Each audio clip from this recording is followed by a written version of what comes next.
Live from Hollywood, California, VJ Vernon Husky, the Big Vanilla Funnies, Unsportsmanlike Conduct. Yeah, buddy, baby. Top of the morning. What's going on, everybody? Listen to VJ's Unsportsmanlike Conduct live right now on Spreaker.com. Y'all know who I am, man. VJ Vernon Husky, a.k.a. the Big Vanilla Funny, a.k.a. the Big Vanilla Shaq, the Blue-Eyed Barkley, the Creamy Kobe, 8515, VA's Top Talk Boy, Mr. Never Shut Up, the Big Vanilla Color Card, because I got a deck of them joints, and sometimes the color card in sports and politics, life, love, socialism, social media's got to be played, and I am your Big Vanilla Vegas dealer that loves to deal them color cards out, man. Explosive show for y'all today. I'm hyped about today's show. Like, I worked on today's show for like 2 days.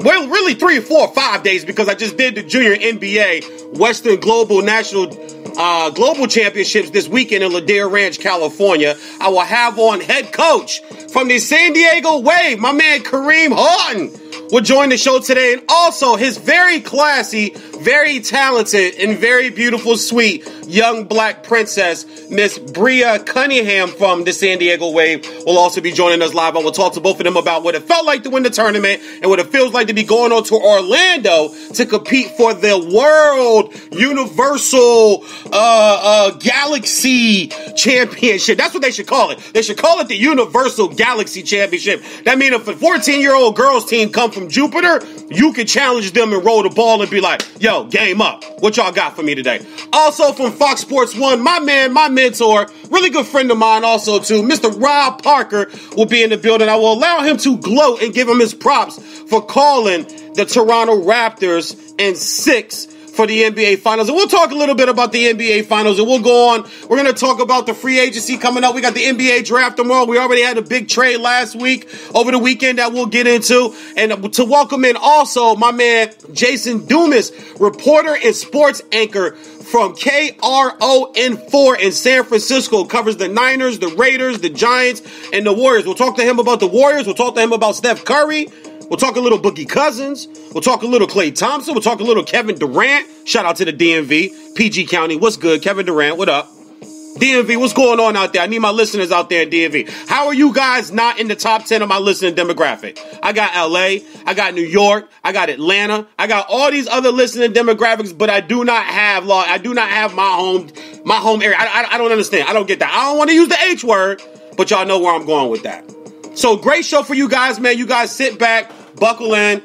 We got an awesome show right here, man. And I want to thank everybody for tuning in and listening on Spreaker.com. Don't forget to catch us podcasted later on iHeartRadio. And also don't forget to follow me on IG, The Big Vanilla Funny, is spelled just like it sounds. And also over on Twitter, go get at me, Invest in Sports. I want to start today's show with an opening rant about the NBA. I want to talk about how I view the NBA. Anybody that watches me, listens to me, knows I have a different view on sports. I think that's what makes me different in this industry. I think that's what makes me different when it comes to sports talk TV, when it comes to sports talk radio, whether I'm writing films or web series or comedy or whatever I'm doing. I like to keep things in a different manner. I'm not a big follow the crowd kind of guy. Never have been. When I was young, when gangs came up real hardcore, I didn't run the gangs. When certain fashions came up real hardcore, I didn't jump on a lot of fashions. I always enjoyed being me. I enjoyed the skin that I live in. I like the man that I see when I look in the mirror. Hasn't always been that way, but from time to time it is, and now it 100% completely is.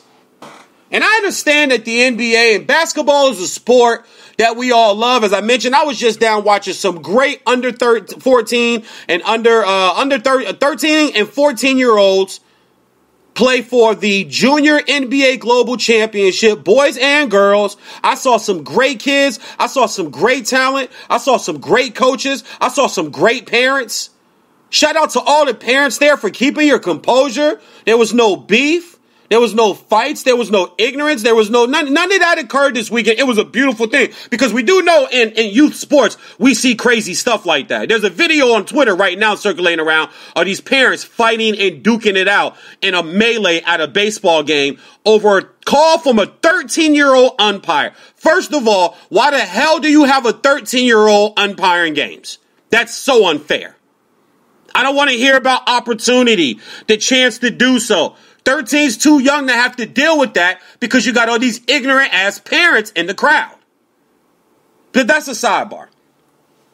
But I'm watching all this great talent, and I will tell you this.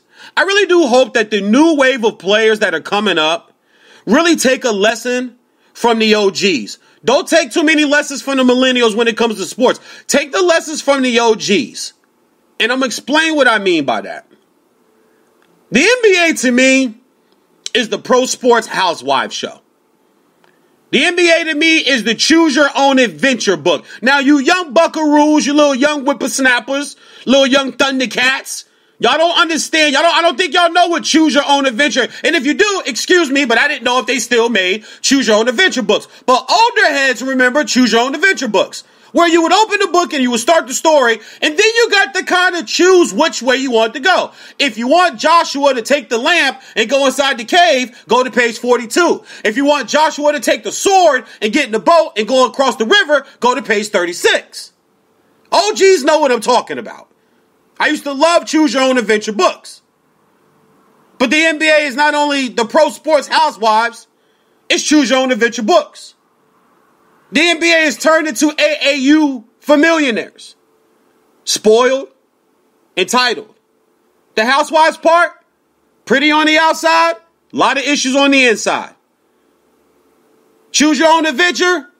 I don't like the way it's going. I want to go here.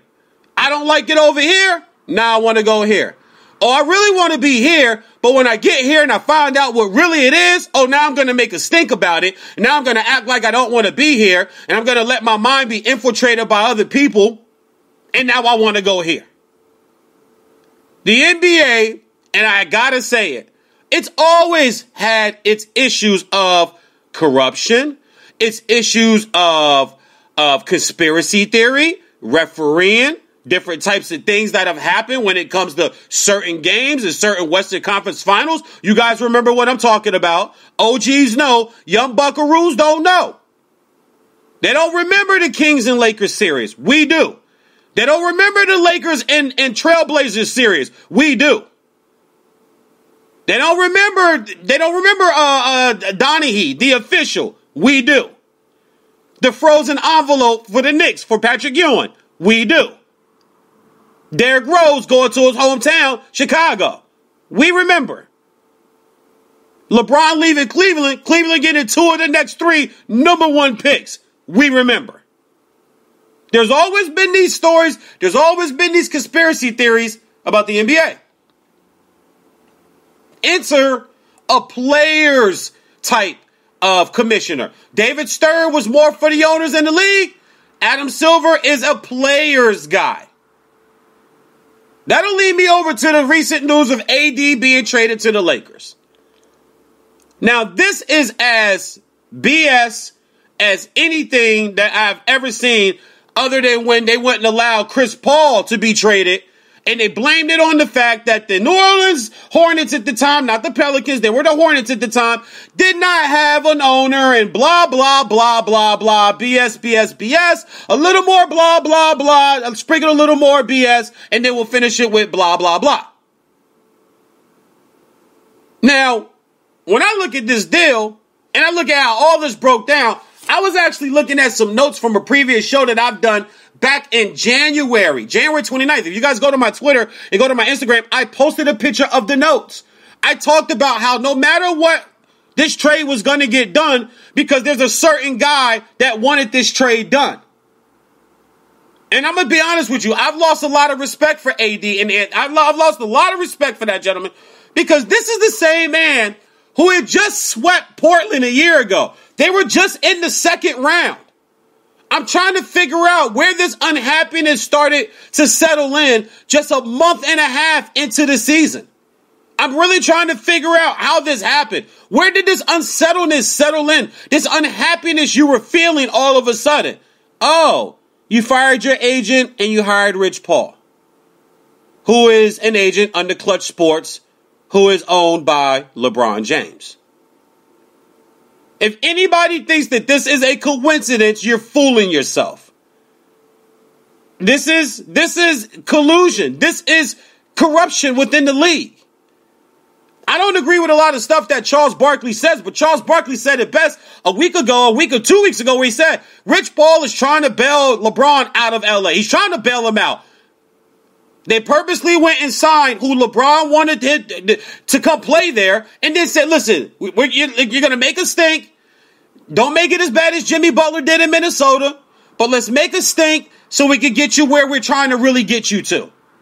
They sat and had dinner out here. I live in Los Angeles. They sat and had dinner out here on the night after the Pelicans had just played the Lakers. Chris Broussard, who's been on my show, who I just spoke to by text yesterday, who I speak to quite often, went on TV and said himself that AD should try to be unhappy, look unhappy, but don't make it as ugly as Jimmy Butler did in Minnesota. That's where we are with the league right now. That's the AAU spoiled entitlement. That's your housewives. That's your choose your own adventure. Pretty on the outside, a lot of issues on the inside. Go through the league right now. LeBron, legit. Durant, legit. Steph, legit. Giannis, pretty on the outside, a lot of issues on the inside. Can't dribble, can't shoot. Yeah, he could go coast to coast. Everybody in the NBA could dribble from one point of the court to the other. Every player in the NBA could go 94 feet, people. But can you dribble? Can you ISO and take your man off the dribble? But in the playoffs, in this playoff series against a team that can D him up, and a team that can throw a lot of different bodies at him, what happened? They had the best record in the league this year. You had Nick Wright from Fox Sports 1 go on TV and declare that they're the best team in basketball. They're going to win the championship. Barkley said they're going to win the championship. All these other writers said they're going to win the championship. Giannis is the best player in the league. Really? Is he? And I didn't say it. I know there's plenty of other people that have been on my show, VJs on Sports with Light Conduct. They didn't say it. But all of a sudden, now he's the best player in the league. Why? Pretty on the outside. You guys ever watch those housewives show? I don't really watch them. I don't watch them at all. I don't watch any reality TV. The last reality show I watched was Run's House. And that's because I felt like that was cool, wholesome family, a family letting you in. Cool, wholesome family fun. I watched one season of Flavor of Love, and I watched the season of The Band. You young bucks don't remember Flavor of Love, but it was good. But I only watched one season. I didn't keep watching. I didn't watch Love of Ray J. I don't watch any of these Rock of Love, Housewives Basketball, Housewives Atlanta, Housewives. I don't watch any reality TV. It's all fake. It's all pretty on the outside and all issues on the inside. If you keep going through the league, we have all these superstars. Look at Houston right now. Pretty on the outside. Now there's these stories. Oh, by the way, surprise, surprise. Chris Paul's having another issue with another teammate. Wow. I wonder how that happens. It was happening in New Orleans. Oh, but it's not Chris Paul. Get him out to LA. Everything's pretty at first. Then there's all these issues and these rumors. There's the incident where he showed players from the Clippers how to get through the back door into the Laker locker room, but then said he was there as a mediator. I'm from the East Coast, guys. I know people that know Chris Paul. I got family all over North Carolina where he's from. I said it before and I'll say it again, and I don't have a problem saying it and putting it out there. He's not a good dude. Some guys know how to smile for the cameras. Some guys know how to make it look housewifey. They know how to make it look pretty on the outside when there's a ton of issues and not a lot of good stuff on the inside. I'm sorry. Somebody's got to say it. And I'm not the first one to say it. There's been other people that have said it. I'm not the first person. This isn't late breaking news. But look at Houston. James Harden averages 36 a game this year. There's issues on the inside. Housewives. AAU millionaire mentality. Now Chris Paul, oh, I don't know where this is coming from. Oh, you don't know that you want to be traded? Somebody said it. Where there's smoke, there's fire. It amazes me how when these stories come out, news to me is not a denial, buddy. If you had an F on your report card and you brought it home and your mom said, there's an F on your report card, do you think you can look at your mom and say, this is news to me? The report card's right in front of me. I see the F on it. It's right in front of us. We see that you and James Harden, it don't work. You're not getting along. He wants out of there so bad, but he's got to play the role. He's got to play the smile. He's got to play the State Farm insurance guy. He's got to play up that image. Oh, this is news to me. It's not news to you, Chris Paul. You're trying to get to LA as bad as anybody else right now because everybody has the AAU millionaire mentality in the NBA today. Everybody wants to go play with another star or two other stars. I'm sorry, I got to say, millennial athletes do not like to work as hard as the older athletes had to. If the proof is in the pudding. If that was the case, LeBron wouldn't be 3-5 in the finals, people. And LeBron James is a great player. He's a top 10 player of all time, skill set wise. But we got to call it what it is. If we're gonna have an asterisk, and speaking of asterisks, look how many asterisks we could put on the last 5 NBA championships. And I like Steph Curry. I'm a Steph Curry guy. Anybody knows me knows I support the Vanilla Brothers. I'm a Vanilla brother myself. Quite fly, I might add. Very diverse. Military raised. I could get along in any window. I could get along in any room. I can make a pocket anywhere. I can turn a crowd anywhere I go. I was raised in the military. I've lived overseas. I've lived in over 15 states. I lived in over 20 cities in this country. There's some people that's never left their hometown, but to go to Vegas or to go to Miami or to go to Mexico or Cancun or Cabo. But you have to just see things and call things the way they are. And because I have a very diverse mind, I can just see what it is. I can see what it is. Nobody wants to make it. Nobody wants to work anymore. No one wants to work hard anymore.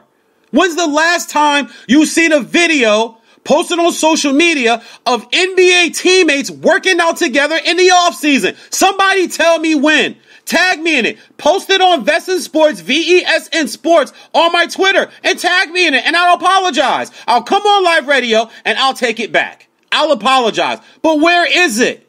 No, you know what you see? A bunch of guys in the gym playing pickup basketball at the local LA Fitness or the Equinox out here in Sherman Oaks, where I live. I've seen it. Or the Equinox up in Thousand Oaks and Calabasas, where all the rich actors and athletes that live in LA live, or out in Malibu where they live. Who's in the gym by themselves with their teammates saying, we're kicking their ass this year. We're not losing to them this year. Nope. Everybody wants out. Story, Al Horford exercises his option to opt out of his contract. Now, they thought it was going to be that he was going to actually work a new deal with Boston. Now it looks like they're losing Kyrie. Now he wants to leave. You're their glue guy. You're probably their best player. Al Horford is the guy that I expect to pull those guys together on a yacht somewhere or on a campground, secluded somewhere, and say, you know what? Let Kyrie leave. We gonna do this. We taking out Toronto, we taking out Milwaukee, and we taking out Philly. That's our competition. And we gonna fix this. We gonna be just fine. Gordon, you gonna start now. Rozier, you gonna get more PT. Tatum, you gonna continue to prove. We gonna bust our ass and work together all summer long. And we taking the East next year. Nope. I want out now. I want to go somewhere else now. I don't want to be here now. And you people, and you like this? You tell me you like this? You don't think Patrick Ewing could have left the Knicks back in the day? You don't think so? You don't think Clyde Drexler could have left Portland way before he left Portland? You don't think Gary Payton could have left Seattle way before he left Seattle? You don't think Karl Malone could have left Utah way before he left Utah? You don't think these guys could have left these teams and went and tried to join up with somebody else so we could take out Michael Jordan, so we could crush Michael Jordan? You don't think that could have happened back then? People will go, oh no, free agency wasn't like that. Yeah, they could have. They could have. If they'd have made a big enough stink about it, and they'd have pissed and moaned the most about it, they could have made it happen. Apparently, Barkley got out of Philly at some point, then got out of Phoenix at some point. Drexler got out of Portland at some point, and Drexler got down to Houston and got a ring out of it. Nobody ever knocks Drexler for that ring. Nobody says, well, Hakeem needed Drexler to get that second ring. But that's the era we live in now. Now what? Everybody wants to run the play with the Lakers again? Because AD's there now? Mind you, a superstar who can't stay healthy. I said it last summer, or 3 summers ago when Magic first got the job. And then when they added LeBron, this is going to be one big cluster, you know what? And I cannot wait to watch it unfold. Sooner or later, this chasing around championships or trying to do these super teams is going to start to back. It already backfired on everybody. Everybody got pissed at Durant. I don't care what variable you want to try to add to it. Durant did exactly what everybody else was doing. Okay, y'all want to go join up? Well, fine. I can't find somebody else to join with me. So what I'm going to do is I'm going to up the ante. I just started learning how to play poker. I started learning how to bluff and up the ante in poker. That's what he did. He pulled a poker move. Yes, he went and joined the 73-win team. Mind you, the same 73-win team that most of you talk trash about and say wasn't even that good. Well, it doesn't matter because they didn't win the championship. But you're still talking up that Durant went to play with a 73-win team. Make up your mind. What side of the fence are you going to stand on? You can't straddle the fence because if you're a man, you know what's going to happen if you straddle a fence. You got to pick a side. People want to bounce back and forth. The NBA is a reality show right now, and it's not very good. Really quick to the draft. I understand the hype on Zion Williamson. I really do, because I understand hype. I understand marketing. I understand promotions and how to build people and how to prop people up. I get what they're doing. He's not even the top 5 player it is going to be in this draft. RJ Barrett's going to be better. Kobe White's going to be better. Cam Reddish is going to be better. Morant's going to be better. There's 4 guys I just gave you right there that, trust me, they're going to be better than him. He reminds me, top ceiling, Blake Griffin. Low ceiling, Clarence Weatherspoon. Take your pick. I had a guy tell me, well, Blake, that's not bad. Not bad. Blake played the whole year this year and still couldn't keep Detroit more than 2 games above 500. And that was in the Eastern Conference.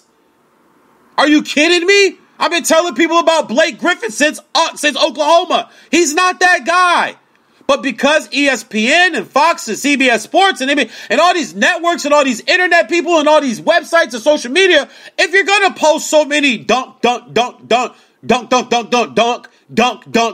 oh, occasional jumper, dunk, oh, occasional jumper, dunk, come on. And for him, can't dribble, can't shoot. On the NBA level, yes, he can dribble the ball up the court. I get that. Can you give him the ball and say, go get me a bucket without that same spin move, i.e. Giannis? Same spin move. Where's your B move? In the NBA, bro, they're not going to care that you don't have Duke across your chest. You're going to get calls or things are going to be let go. They should have lost in the second round. He traveled twice and it was a charge. But we can't call that. This guy's the story. We got to have this guy in the tournament. Tournament looked just fine to me when they lost. But we're so sucked in. We're so zombieized. And don't tell me about the ratings in the NBA. And don't tell me about the ratings this and the ratings that. I don't want to hear that. We're zombies. We're creatures of habit. We're just going to go sit in front of the TV and watch things. It's what we do. It's what we do. I can't keep Family Guy and Blackish off my TV. I can't stop from putting in Martin DVDs and watching Fresh Prince of Bel-Air over and over again. I'm a robot. I'm mechanical. I don't watch a lot of the stuff out today. I'm not going to put that stuff in my mind. But when I put on TV, I will watch old comedy movies. I will watch Nutty Professor 1,000 times. I'll watch Bad Boys 1 and 2 a million times. I don't care. I'll watch Wedding Crashers. I'll watch Step Brothers. I'll watch anything Will Ferrell. I still watch Saturday Night Live on DVR. I watch PTI and Around the Horn every day without fail on DVR. So don't tell me that the ratings are so great. People are zombies. We're just going to click the clicker and cut the TV on. And we're just going to watch. It's called programming for a reason, people. Wake up. It's called television programming for a reason. And the NBA right now is the biggest reality show, and it's not even that good. This upcoming season with so many people who are trying to switch and flip teams and opt out, this is ridiculous. And people think, oh, it's so good.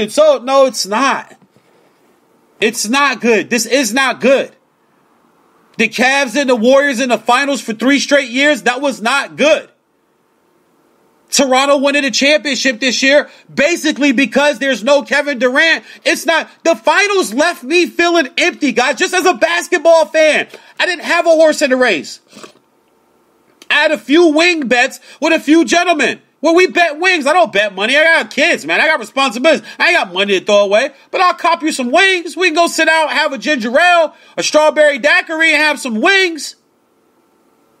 But you can't tell me that left you feeling slightly empty. Kawhi Leonard is a great player. Kawhi Leonard is a beast. Do they beat that team with a healthy Clay? With LeVon? Let's go to Kevon Looney. I'm not even going to mention Iggy. Iggy's old. He's 35. He's probably got a year or two left. He's going to retire. Iggy's not the same guy. But when they needed him to hit some threes in the game, he had 20 points. But no Durant. Clay doesn't really play the whole series. They're going to win that game 6. Clay is on fire. That's game 6 Clay now. That's what I call him. I call him game 6 Clay. Like big game James, that's game 6 Clay. They're going to win that game. You can't tell me that there's not just a slight empty feeling that you have after those finals as a basketball fan. Not as a Golden State fan or a Piston fan or a Knicks fan or a Hornet fan or a Trailblazer fan or a Thunder fan. Just as a basketball fan, the finals didn't leave you feeling a little empty, guys. The finals didn't leave you feeling just slightly empty. I beg to differ. It did for me. It left me feeling just slightly empty. I'm not even sure if we even got a true champion this year. Look at the way the league is constructed. Look at the way the league is put together. As I mentioned before, you can have 4 or 5 asterisks around the last 5 championships. LeBron loses, Love and Kyrie. Okay. But then you come back from 3-1, but you're playing a 60% Steph. Andrew Bogut goes down. Draymond gets suspended a game. And Draymond doesn't really get back into his rhythm when he comes. Like, there's asterisks all over the place in these champions. And then you get this year. You guys telling me that stuff's good. We got Rob Parker coming up from Fox Sports 1 here in a second. Take a quick break right now. And we're going to hand it up to my man, Jason Headley, with the Rock and Wrap Up. It's the Hollywood Rock and Wrap Up with your host, Jason Hadley. Bella Thorne fired back a tearful commentary over a recent episode of The View after Whoopi Goldberg argued it was the former Disney Channel actress's own fault her nude photos were leaked. Of course, at 63, most of Whoopi's hacking and leak protection issues were solved when she learned to contract her Kegel muscles before she coughs. A professional organizer to the stars is claiming Marie Kondo stole some of her folding techniques, featured in Kondo's famed Netflix decluttering docuseries Tidying Up, which I'm sure all of our listeners already know by now is a conspiracy propagated by Big Thrift to get more free stuff on their shelves. Citing multiple inaccuracies, Motley Crue members Vince Neil and Nikki Sixx are threatening to sue the producers of The Reels show Breaking the Band. For one, drinking so heavily, they remember like twice as many people being in that room. And that's the Hollywood Rock and Wrap Up. Follow us on Twitter at Rock and Wrap Up. Rocket Rapper with my man Jason Hadley. I definitely love that guy right there, man. Make sure you guys go follow him. Jason Hadley, Hadley. He's a stand-up comedian out here, and he put together that Rock and Wrap Up. It's just basically just poking fun at Hollywood, and I told him I would love to use it as a commercial break kind of sponsorship tool for my radio show here. Want to join ask everybody, tell everybody, thank you for joining VJs on Sportsman Like Conduct here, live on Spreaker.com. We were talking about the NBA in my opening rant, and I guess we're not going to get Rob Parker on right now. I just gave him a ring to get him on, and he just texted me, call back. Not sure if that means he's calling me back or for me to call him back, so we might not get Rob Parker because I do got to move on with the show, which is fine, because I do want to give a little more time to San Diego Wave AAU basketball coach Kareem Halton and his very talented, beautiful young daughter, Bria Cunningham, who is quite the young lady, too, man. We're going to get into some questions. I got some surprise rapid-fire questions for her, too, to kind of make it a little fun, and we'll talk to him. And then we'll also have on Jason Dumas from KRON4, KRON4 Network, NBC affiliate in the Bay, San Francisco area. They cover the Warriors, the San Jose Sharks. Who else they got up there, Chris? The Warriors, the Sharks. They got the Niners. They got the Raiders, right? Yeah, so, and we'll get him on, too. Definitely want to talk Steph. Definitely want to talk some Warriors thing. I haven't done a show about the finals because the finals, as I mentioned right before we went to that short break, it kind of left me a little empty. It just really did. I don't think we got the right champion. And I'm the kind of guy who feels like, I believe in the sports gods. I'm a guy who believes in God, number one.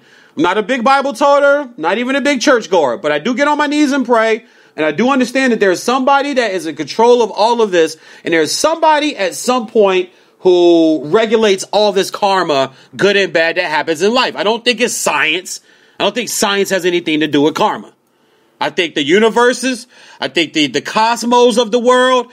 I'm a big energy guy. I meditate. I do yoga. I'm into energy crystals. All of that because I go to the spa. My wife has got me going to the spa. I love a spa. If you ain't been to the spa, fellas, I'm telling y'all, ladies have been holding out on us. Manicures, pedicures, and the spa. Ladies have been holding out on us. We try to get ladies onto everything we do. We try to get them to watch sports with us, right? We try to get them to come fishing with us, right? We try to get them to come to the game with us, right? We try to get them to come to the club with us, right? I know I did. But ladies be holding out on us, man. They hold out on us. Manicure, pedicure, facials, and the spa. If you have never been to the spa, fellas, you've got to go to the spa. And go by yourself. Don't even go with nobody at first. Don't even tell her. Because she ain't tell you when she went to the spa with her college friends. They told you they was going to get something to eat. And they was going to go have some girl time and go for relaxation. And when she comes home, she smelled like eucalyptus and lavender and peppermint. Like, where the hell you been? You smell like you been rolling around in the Whole Foods. Where the hell you been?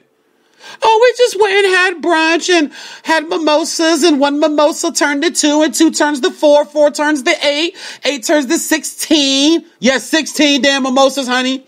Well, we had 8 there, and then we had 8 more at the spa, because we decided to go to the spa, spend some time at the spa. You're like, oh, yeah, okay, the spa, cool, all right, whatever.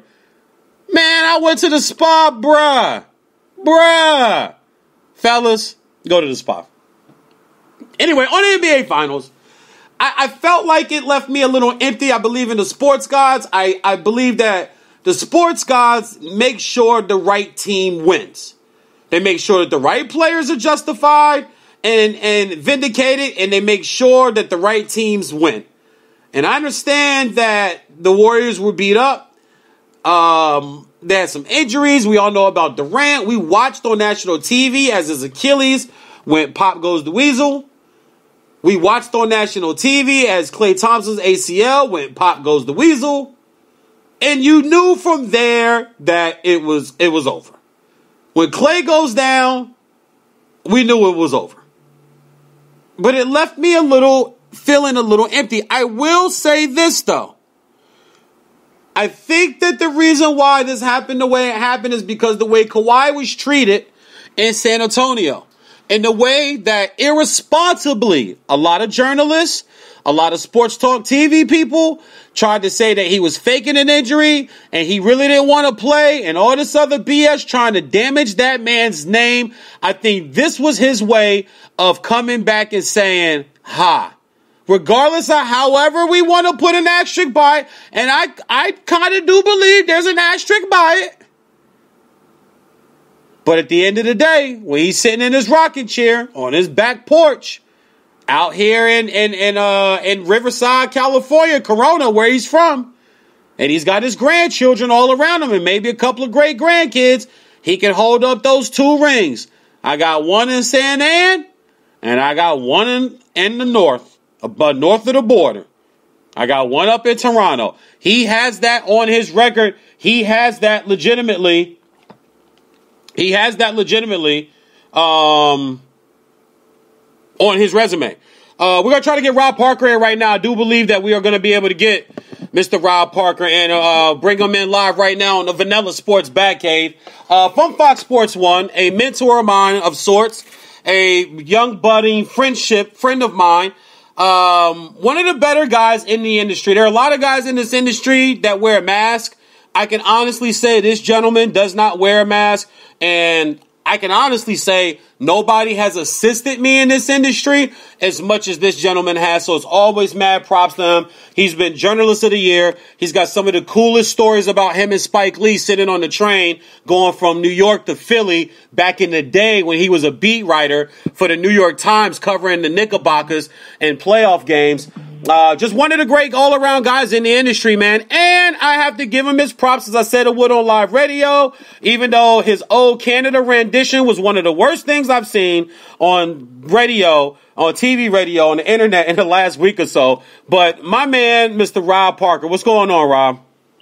Man, BJ, what's happening? Thank you. And yes, it was out of respect for Canada that I was serenading Canada, because I don't want people to think I was trying to butcher their national anthem, which I think is one of the greatest national anthems. I really do.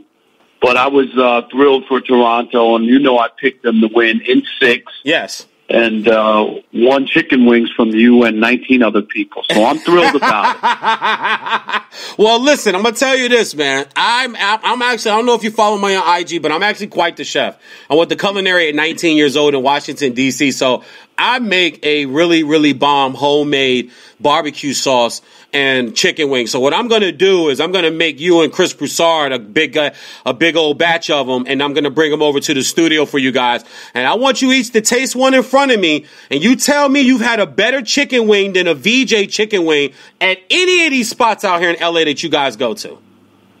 All right, no sauce for me though. No sauce. No. Other than that, man, I'm all in. No sauce. You want them crispy or you want them grilled?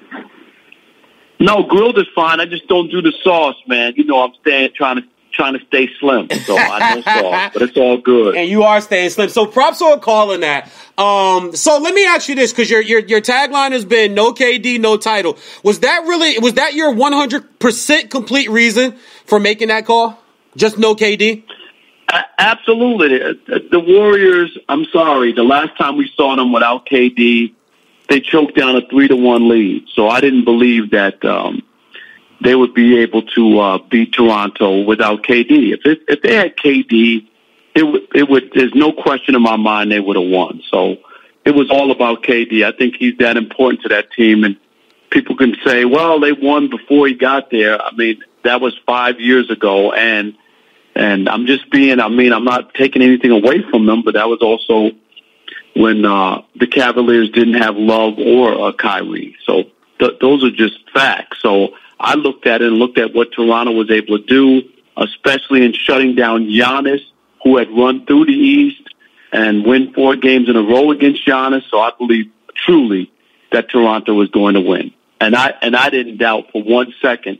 Everybody thought I was crazy to say 6 games, meaning that they would have to win at Oracle, and people were like, oh, there's no way they're going to win at Oracle. All I know is they won 3 games at Oracle and 1 during the regular season.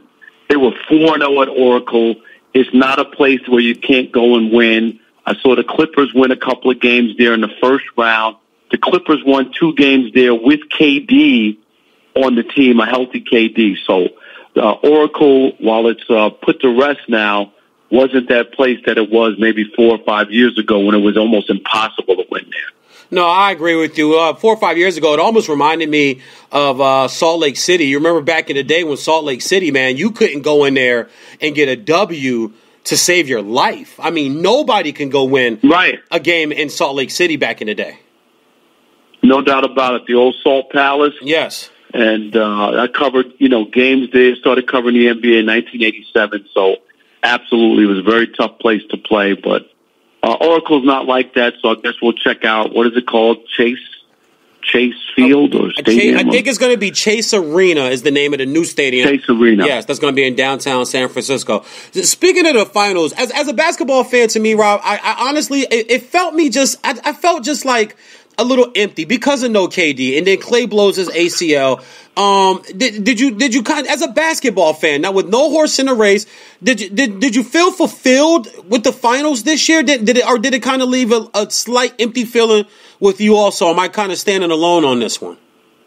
It didn't bother me at all because sports and injuries go hand in hand. We could go through the list of teams that won championships, dating back to the Pistons beating the Lakers with no Magic, or Magic played, I think, 75 minutes in the whole series. Yeah.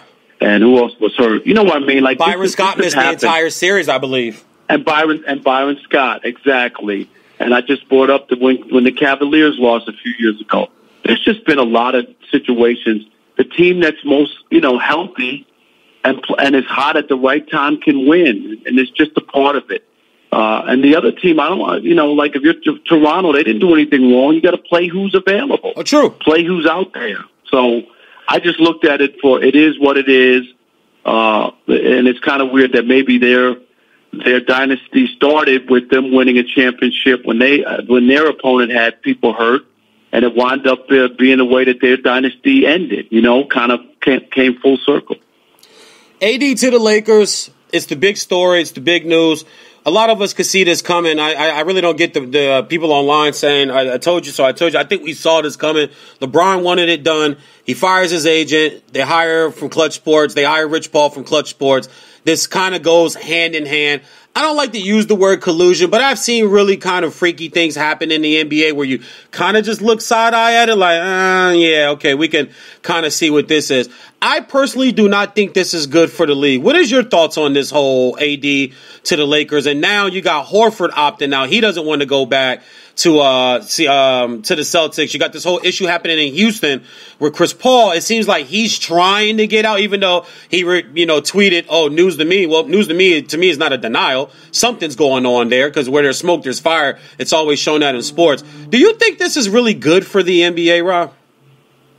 They think it is. I don't think it is. I've said this forever, that LeBron ruined the league when he went to Miami and formed a super team. And no, the Celtics weren't the first super team, because people need to understand that they traded for Ray Allen, that they traded for KG. Garnett. Do you know what I mean? Yeah, those were trades. It had never been done before, and what LeBron did, it messed up the balance of power, and that's why you have what you got going on. And I mean, if you love an NBA where only 3 or 4 teams are in the mix every year, then you're happy, and that's good enough. But there's a lot of fans around NBA America where their teams have no shot every year, and I just think that's bad. I don't think you want a league like that. No, not at all.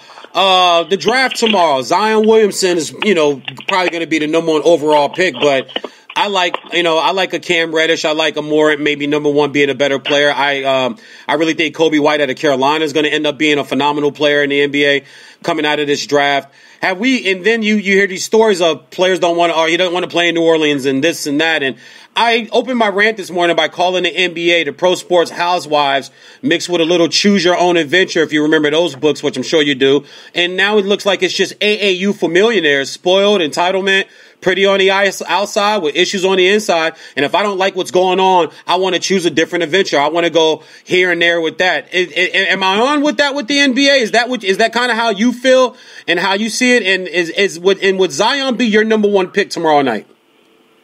I mean, I think that for most people he would be, and I heard Jerry West say he wouldn't, and some other people. But I think that most GMs are afraid to do anything outside the box because if they don't take him, it was just like when Magic took Lonzo Ball and the whole 9 yards. He played at UCLA.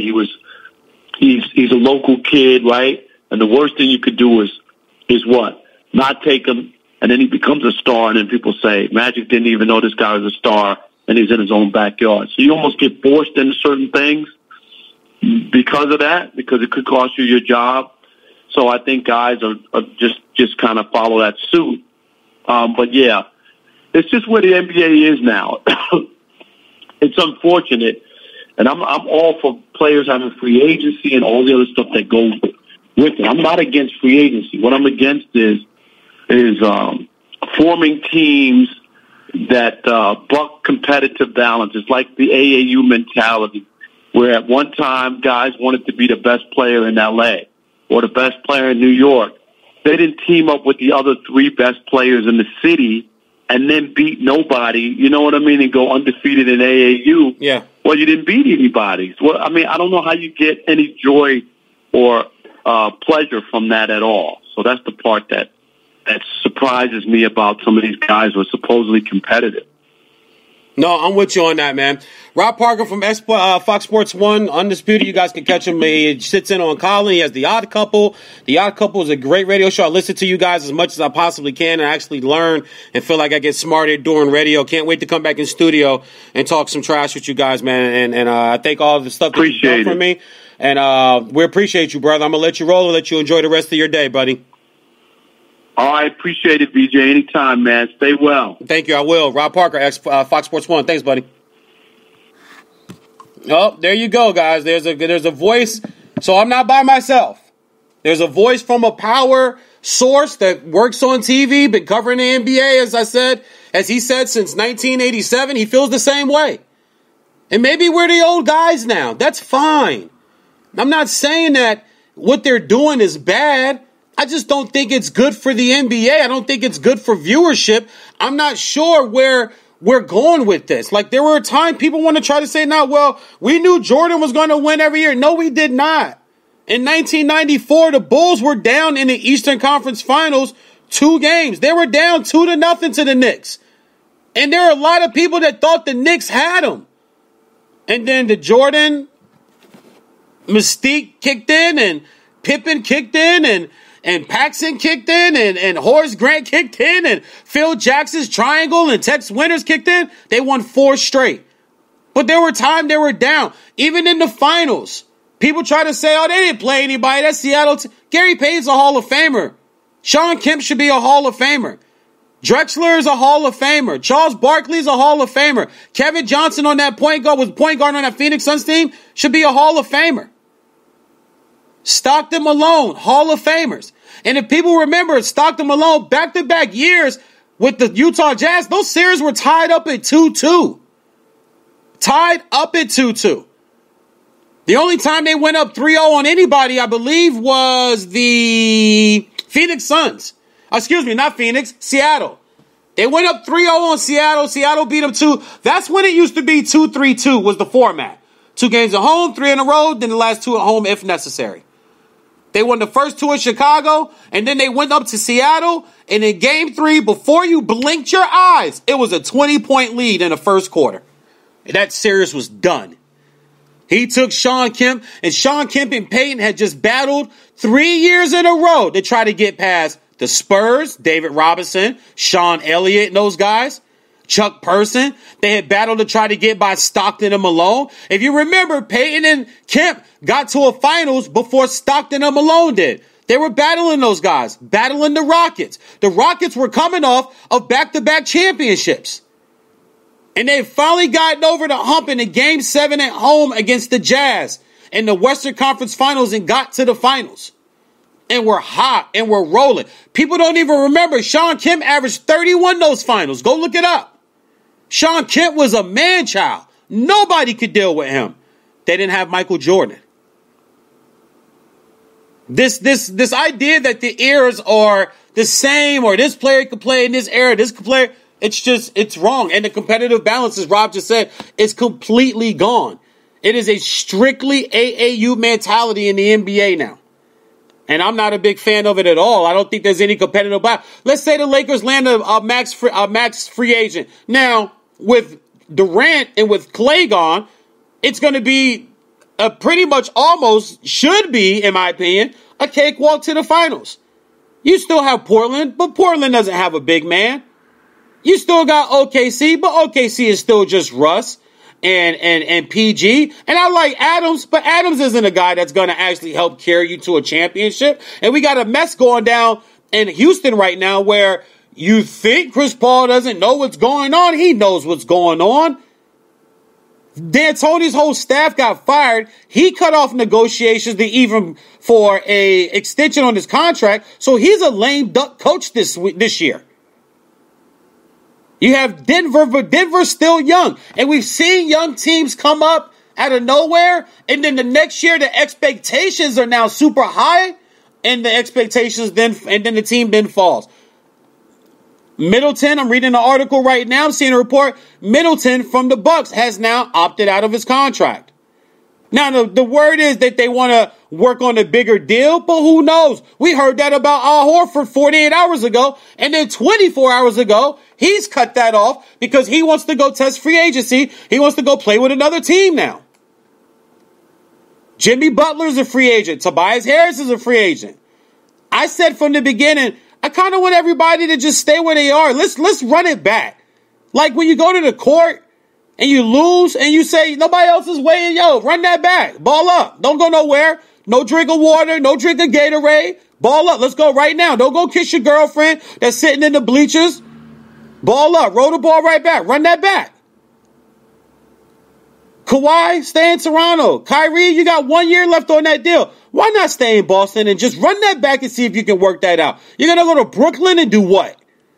For the money? You're going to go to Brooklyn and do what? Jimmy Butler, famous quote 3 weeks ago, I would love to play for LA if they offer me a max contract. He didn't say I love the city. He didn't say I love the organization. I would love to play for LA. He said if they give me a max contract.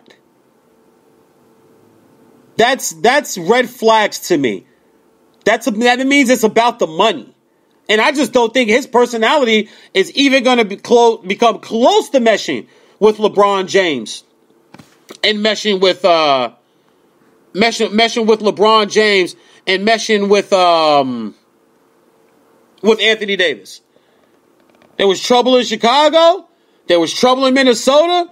When he got out to Philly, there was issues there. Like, it just might be who that guy is.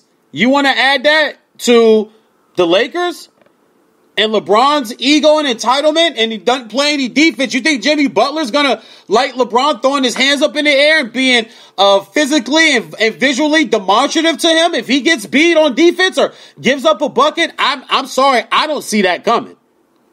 Now, he could come sign here, but I'm not sure that's where they want to go. Now, Kemba Walker's name's out there. Kemba Walker's put out there that I'm willing to take a discount for the team if they're going to bring in a max player to help out. Because they still on the hook for that Batum contract. And that Batum contract at $120 million, I have no idea what they were doing. Charlotte, that is. Michael Jordan mainly. After the 2015-2016 season, when he had a really good year, he was second in scoring and he led them in rebounds and assists. I get it. But that $120 million, it's still got a year left on it. It's just bad. Chandler Parsons, he has a bad deal. You got Mike Conley that wants out of Memphis now. There's rumors he could be traded. You got the Wizards announcing that they're going to try to give Bradley Beal as much money as they can. They're not trying to lose Bradley Beal. I got a prediction. I think the Wizards try to throw as much money at Bradley Beal on a 3-year extension, maybe 111, 115 million, somewhere in that area. And then they try to move John Wall. Because John Wall's not even going to play this year. And there's no telling what he's going to be the year after this. He might miss half of next season. And there will be some GM out there who by the trade deadline says, okay, John Wall's not playing now, but I can unload this contract or unload these contracts or unload this or move this guy or move this guy. Let's get a third team in here. Let's work it this way or work it that way. And when John Wall comes back, we'll have some new players. We'll have a new coach. We'll have a new system. We'll have a newfound rejuvenated energy, and we'll bring John Wall into that. I really do think that could happen. Like I said, just my prediction. Just my prediction. I want to read something really cool, too. Really cool for Rob Parker. He just texted me this, that we just had Rob Parker on for Fox Sports 1. And great news to share. Next Wednesday, he will be debuting on Fox Sports 1's baseball show, Whip Around. He loves all sports, but MLB is his first love. Thrilled about the opportunity. I will still do Undisputed in the Herd. Tune in June 26th at midnight, 9 p.m. Pacific time after soccer. So Fox Sports 1 has a new show called MLB Whip Around. They've signed Rob Parker. That guy's just getting checks from everywhere, man. I'm trying to build myself in that way. That guy's just getting checks everywhere. But he just sent me that, so I wanted to make sure I share that with you guys. We're going to take a real quick break. I'll bring you guys another rockin' wrap-up from my man, Jason Hadley. I love these. Like I said, please go support him. He's a comedian out here doing his thing. And he does these rockin' wrap-ups where he's pretty much just poking fun at headlines from Hollywood. And after we play this, we'll come right back. I will have on the San Diego Wave head coach, Mr. Kareem Houghton, and his daughter, Bria Cunningham. I can't wait to talk to her because she's a phenomenal young lady. She's got 14 years old, and she's got some of the biggest schools that have shown interest in her or offered her or pre-offered her or recruiting her. And like I said, we got a few rapid fire questions that I want to throw at her too, just to have a little fun with it and also give you fans an insight to this wonderful young lady. But first, right now, Jason Hadley with the Hollywood Rockin' Wrap-Up. It's the Hollywood Rockin' Wrap-Up with your host, Jason Hadley. Bill Cosby had his reps post a social media shout-out wishing all the dads out there a happy Father's Day, with fellow inmates who see him as their father figure surprising America's dad that day with ramen in bed. Katy Perry and Taylor Swift were posing together at Taylor's recent video shoot dressed as a hamburger and french fries. With most of Taylor Swift's music about breakups, equally possible McDonald's is about to launch a new line of sad meals. O.J. Simpson shared a video with his followers, setting the record straight that he is not the father of Khloe Kardashian. Many were shocked when O.J. joined the social media platform, but not O.J.'s first time getting a message out to his followers. I have O.J. in the car. Yeah, we okay, but you gotta celebrate, so just back off. And that's the Hollywood Rockin' Wrap-Up. Follow us on Twitter at Rockin' Wrap-Up. Good stuff as always, man. Jason Hadley with the Rockin' Wrap-Up. VJ Vernon Husky, a.k.a. the Big Vanilla Funny, Mr. 8515. VJ Right. It's because I always think I am here on VJ's on Sportsmanlike Conduct, Spreaker.com. I do want to thank everybody once again for tuning in live right now. Don't forget to catch us podcasting on iHeartRadio after the show is over. If you ever miss the show, you can always come to Spreaker.com. They have an app. Download Spreaker. The show is Unsportsmanlike Conduct, or you could just put in VJ Vernon or VJ Right. The show will come up. I would just love to thank all my listeners out there. We have just crept over 17 countries. We're at 27 states. We have over 18,600 listens. I'm humbled. I'm humbled and I'm blessed. I started this radio show 6-7 years ago, sitting on an air mattress on a Hewlett-Packard computer back in a one-bedroom apartment in Bristol, Connecticut, when my now wife, then just girlfriend, was working at ESPN, and I was trying to really find my way into the sports industry. I don't have the big, shiny communication journalism degree from the big schools that kind of get you into these doors, so I've had to grind from the bottom below the dirt. Like, I'm talking about where the roots of the trees go all the way down to where the dirt is cool and cold, where you stick your feet. You know, you go to the beach, and the sand is hot, and then you got to stick your feet in the sand and find the little cool spots. That's where I come from. I'm as far as my show, it comes from there. But I do want to thank everybody, thank all the guests that I've had. Last week we had NBA and New York playground point guard legend Kenny Anderson on the show. I'm working on Charles Woodson, one of my favorite players of all time in the NFL. I think, honestly, he's the best all-around defensive back in the history of football. Just check the film and check the numbers if you don't want to believe the film. Working on Rasheed Wallace, which is a Tar Heel, which is connected to my family. Shout out to Kendall Marshall, my nephew that played at Carolina and was a number 13 overall lottery draft pick for the Phoenix Suns back in 2013. Or was it 2014? Might have been 2013. I can't remember the year, but I just know number 13 overall pick for the Phoenix Suns. And Chris Broussard, Rob Parker, Mike Hill, Michael Smith, all the guys that have joined my show and helped me prop and build my show up. And with all that being said, I have now journeyed into a whole new dimension of my sports coverage. This past weekend, as I mentioned earlier on the show, I got a chance to do color commentary for 11sportsnetwork.com. I want to thank Mr. Steve Hobart for giving me the opportunity, executive producer over there, to broadcast the games and do color commentary for the Junior NBA Global West Regional Championship for the boys and the girls.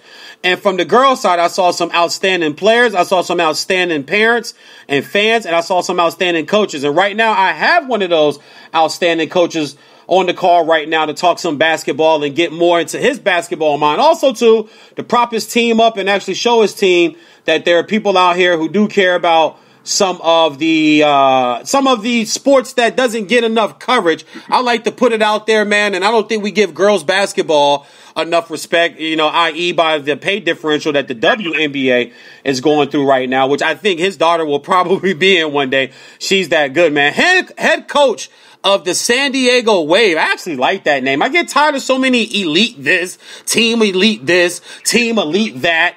I like San Diego Wave. I actually like that name. Mr. Kareem Haughton, head coach of the San Diego Wave, joining us live right now on Spreaker.com, VJs of Sports Like Conduct. What's going on, player? How you doing? Thank you for having me on the show. It's all good, man. Like I told you through the text messages, bro, I'm an energy guy, man, and I feel energy, and there's a lot of positive energy surrounding your squad and surrounding you. I think you've done a great job with that team. I think you guys got a legitimate shot to go out there and wreck some shop in Orlando, man, in August. I appreciate that. We just been working. These girls been working really hard. The summer just started, and we just really wanted to put a lot of work in for these girls, and it's getting ready for Orlando in August. Well, let's start here, man. Tell me, what were your thoughts on the tournament, how you felt it was put together, the competition, and how you prepared your team for that type of tournament, that type of platform, and how you think they performed? Okay, so the tournament was really good. The NBA the Junior NBA did a really amazing job by setting up at Ladera Ranch Sports Complex. That facility is brand new and it's just absolutely beautiful. The competition was great. I really appreciate how they put all the top teams in different brackets, and it was just a great experience for these girls. A little bit about the San Diego Waves. We were part of that tournament last year, and we unfortunately came up short to the Cal Storm, the team that we played in the championship this past weekend. So it was just a really great experience for these girls to fight back and face that adversity last year and then actually come away with the West Region Championship this year. And I saw that. I looked that up. I saw that you had played them last year, and I thought that added more to the story. And I thought it added more zest to it, that the storyline wasn't just you guys trying to get to Orlando. It was battling a team that had beaten you last year, and to come back and beat them. Exactly, man. That had to feel good for you, the girls, the parents, and kudos to your parents, too. Some of the classiest parents. I've been around AAU sports for a long time, man, and I've seen some of the worst parents that you ever want to see at kids' events. Your parents, and you guys were winning, so it's easy, but even with calls from referees, every call doesn't always go their way. No vulgarity, just class all around, and I think yourself and the parents need to be commended for that. I really appreciate that. The San Diego Waves organization is just a whole class act organization. From Terry Bamford, the director of the program, and all the coaches that she brings back. We have alumni with Kelsey Plum, Candace Wiggins, just a whole bunch of alumni and just the whole organization. I don't know if you guys know, but my wife and I, we moved out here. We're in the military. We moved out here from San Diego, and we just heard nothing but great things about the San Diego Waves, and it's just a great overall program. Just the family, the kids. We're just happy to be a part of the organization that's affiliated with La Jolla Country Day here in San Diego, California. Big shots out to the San Diego, California. That's awesome. So military, what branch? My wife and I were in the Navy, the U.S. Navy. Okay. Oh, so you're currently in the Navy right now? Absolutely. We're both active duty right now. Okay. So this is just the when in our off time, our side thing. When off time, we just our pastime. We just enjoy our kids playing basketball. Oh, that makes so sense then. That's why Bria is so well behaved and so composed. I come from a military family myself. My father was a an 11 Bravo, and my mother was a colonel in the Pentagon, and I served myself at a high school. I was a 14 Romeo Air Defense Artillery in the United States Army. So, number one, thank you for your service. Oh yeah, I'm military, man. So I lived all over the globe. I've lived all over this country. I think that's what helps my diversity, to be able to walk into any room and mingle and talk to people. You saw me Sunday this weekend. I was all over the place, man. I'm not afraid to walk up to somebody, stick a hand out, and introduce myself and get some talking going. It goes further than just sports. I just like what I saw, and I just like being around positive energy and positive people. I really appreciate that. Yeah, your energy. You know, when you meet people for the first time, it's like your first time you meet somebody, it's like a first impression. And the first impression that we got of you, just amazing. Just your energy, your class, just everything was it just felt good. And we appreciate that you guys had us on your radio show. No doubt, man. No doubt at all, man. The first of many. What's your background in sports? Did you play back? Because you got some height on you. You're not a small guy, man. You got some thick on you. You got some height on you. Did you play sports in your day? Absolutely. So I'm originally from Miami, Florida. I played basketball at Hollywood Christian School in Hollywood, Florida. I know. And then right out of high school, I just said, hey, you know what? I want to go to serve my country in the military. So then we have a program in the military where they call it All Navy, and that's really, I just played All Navy for the military, where they take the best of the military and we just play in a big tournament to represent the armed forces. But to be honest with you, my wife played at the University of Arizona, and that's where Brea got her talent from. She's the one that lit the flame in Brea to play basketball, and she played All Navy as well, and she played at the U of A, and she just kind of just like the catalyst for our family in basketball. That's outstanding to hear, man, because she's getting it from both you guys. But I tell people all the time, man, behind every great queen, every great king is a great queen, man, that's put up with a lot of stuff from the king. You gotta add that back part on just to make sure you stay. Yeah, you know how it is, man. Happy spouse, happy house, homie. You know, I'm married. I mean, we both got wives, so we know what the game is, brother. So that's outstanding, man. Let me ask you this: how do you balance being dad and coach of such a classy star player like Brea is? I appreciate that. I appreciate you just seeing that she's a star in the making, but it's actually not that hard, to be honest with you. I mean, there are times where she's hearing it all the time, where clean your room and do this, and then have to come back on the court and grab this rebound and make this point. But she does a good job of just separating the two. And when she's in basketball, she's always locked in. She doesn't say, okay, that's my dad that's talking to me. That's, she looks at it, oh, that's my coach. He's coaching me up because she believes in me, So I appreciate that she looks at me and looks at the talent that we have, and just to appreciate that, okay, I trust his opinion on me getting better, if that makes sense. No, it makes perfect sense, because I've seen it up close and personal, even within my own bloodline. Sometimes dad coach can interfere with dad home.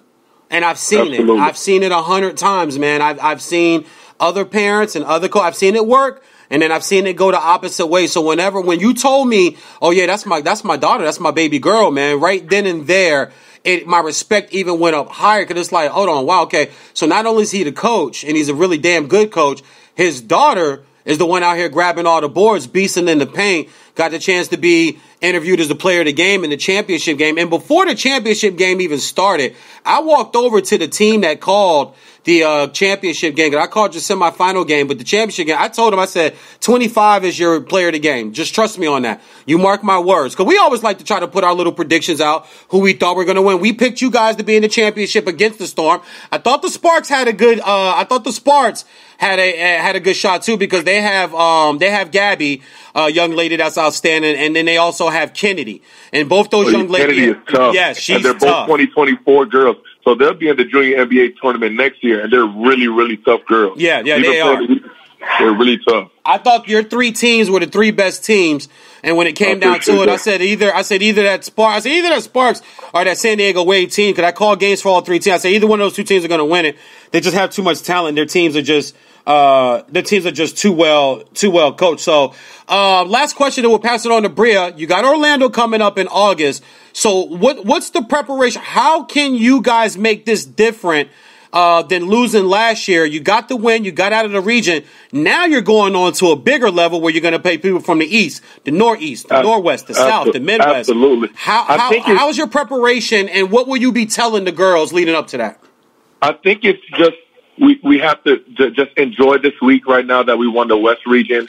Enjoy it, take it in, and then after this week is over, just come back and just spend all of July going back to the drawing board. If we stay true to our system and understanding our concepts and what we want to do on defense and on our offensive concepts, I think if we stay true to that, it's going to be hard for a lot of teams to beat us. We have a great slasher in Jadea Watkins. We have a great supporting cast and Samaya Sugapalm, Taj, all our players on the way teams, Bailey, Coco. We just have a great supporting cast around these girls. And then if Brea and Juju do what they have to do, then the sky's the limit for these girls. Well, Juju is unbelievable herself. I thought I read somewhere. Now I'm not in the era of get it first. I'm still old school when it comes to sports talk and coverage. I want to get it right. I'm not worried about getting it first. I just want to make sure I get it right. Is it true that UConn has already offered that young lady?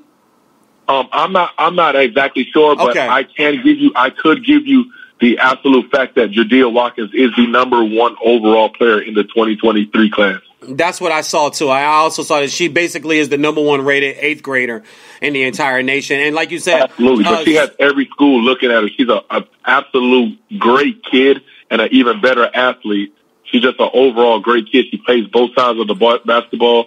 She listens. She's a great teammate when she's not in the game. She's just an overall great player, and we love to have her on our program. No, I enjoyed watching her. And like you said, Suyapong, I want to make sure I pronounce that last name right. I was very impressed with her, too. When I did I did one of your group pool play games and your semi game. I thought she was tough out on the perimeter. That young lady, she's a guard, man. Like, there's some people you can just watch, and you can say, okay, maybe they're a big man, but they're playing guard, or they're a guard, but they're playing wing.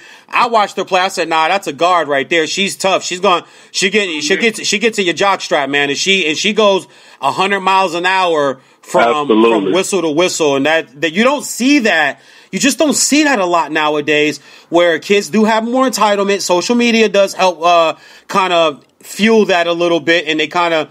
As my coach used to say back in the day, stop reading your press clippings so much, but they don't have press clippings now. Now it's all, technical and all social media. So no, she definitely is outstanding. Let me get Brea. Is Brea there? Yes, she is. She's right here next to me. Yeah, let me get Miss Brea Cunningham on. Brea, are you there? Yeah. Hello, young lady. How are you? I'm good. I just want to first say it was a pleasure watching you play. It was a pleasure watching your class, and I thought that anybody deserved that teamwork award that you won, that it was you. The minute they announced your name, myself and the other broadcasters, we all just looked at each other and kind of gave each other like the head shake, like, yeah, she's the one that probably should have got the award. So I thought they couldn't have picked a better young lady for that award. Thank you. You're very welcome. Let me ask you this. I'm going to start with a very basic question. Why do you play basketball, Brea? Everybody in my family played basketball, and I've been in the gym since I was like 4. So I just thought it was a really cool sport, so I started playing it. It's just kind of all you know, right? It's in your DNA, it's in your blood. And I heard Mom was beasting out of Arizona. I'm pretty sure Dad dunked on a few dudes in his day back in the day when the knees was good. I ain't dunk on nobody in a while, but I did wear my sneakers on Saturday because I was dribbling the ball, Brad, just goofing around, and some boys walked by and laughed at me. And I came home and told my wife about it. I said, okay, see, these little boys gonna make me wear my sneakers to the gym the next day. If I gotta dunk on one of these kids, I don't want none of them parents making no noise now if I gotta dunk on somebody. Let me ask you another thing. What do you like most about playing basketball? What's your favorite part of playing basketball? Probably the traveling. Since I'm on an AAU team, we travel almost every summer. Like, we go, like, in a couple weeks or in a month or two, we're going to Indiana and Atlanta. So that traveling is probably one of the best things I've I like about basketball. Stay in all the hotels, get to eat takeout all the time, eat all the food that you want, and get all the snacks and all the swag from the different tournaments and stuff like that, right? Yeah. Yeah, I used to like that stuff too. How does it feel to be the West Regional Junior NBA champion after taking the L last year, coming back this year, showing fortitude, showing heart, showing passion and grit, and beating the same team that got you last year and getting that monkey off your back and now heading to Orlando? What did that feel like when you looked up at the scoreboard and you could kind of see, because that game was over, in my opinion, by the 2-minute mark into the third quarter? I thought you guys pretty much had that game in hand. When you really look up at the board, you see the ticks coming off the clock and you realize you're the champion. What was that feeling like? When we, like, at the end of the game, it didn't really hit me that we won until I got home. And then, it felt pretty good, I guess, because we almost won last year and we lost by like 2 points. So winning by like 20 felt pretty good. Lose by 2 and then come back and spank them by a dub, right? Yeah. Words of a champion. I looked you up. I did some research on you because I'm a fan. I am a Bria Cunningham fan now. I'm going to buy a jersey of yours when you get to college. I probably never wear it, but I'm going to have one. And when you go into the WNBA, if that's what you choose to do and what God has laid out for you, I'm going to make sure I get me a Bria Cunningham jersey and let everybody know I was a fan of that young lady when I saw her at 14 years old. I'm going to support her. I don't have a favorite WNBA team now, but wherever you end up, it might be my favorite WNBA team. But I see you have schools like Zona, Texas, UCLA, University of San Diego showing so much deserved love and attention to you. How does that feel only being 14? And how are you able to kind of balance that to kind of stay humble and just know, hey, that's 4 years away.